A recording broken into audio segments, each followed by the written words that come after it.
Shooting in manual mode can seem overwhelming at first, but today I'm going to break it down into 3 key settings you need to know: shutter speed, aperture and ISO.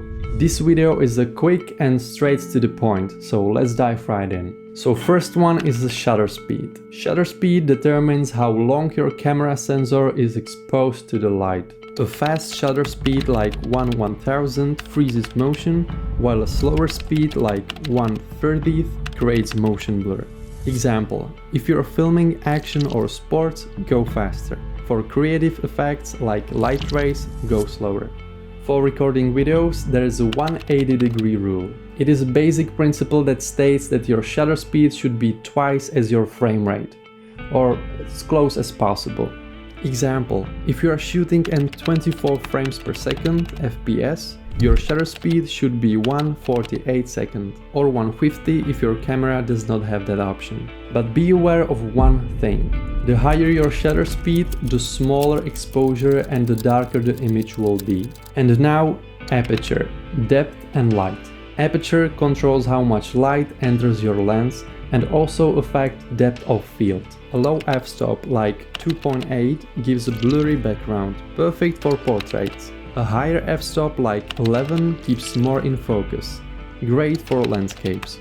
Think of aperture as the size of the window letting light in.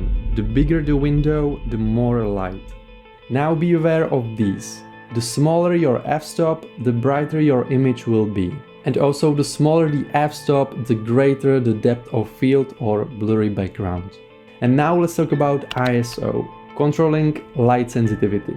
ISO is like your camera sensitivity to light. A low ISO like 25 or 100 is great for bright conditions, while higher ISO like 1600 is great for low light conditions. But be careful, raising your ISO too much can add a noise to your image. But nowadays it's not such a problem because you can denoise the image. Or newer cameras have better ISO, so even if you have to increase your ISO to higher numbers, like 6040 for example, it will be okay. So start at lowest ISO and adjust up only if needed. And now bringing it all together.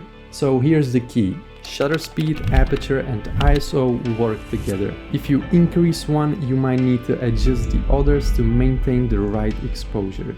Practice by experimenting in different conditions. Start with natural light and you will quickly get a hang of it. And that's it. Shutter speed, aperture and ISO are the foundations of manual shooting. The more you practice, the easier it gets. If this video helped you, please give me a subscribe and like this video, and you can comment down below what you want for the next video. Thank you for your support and see you in the next one.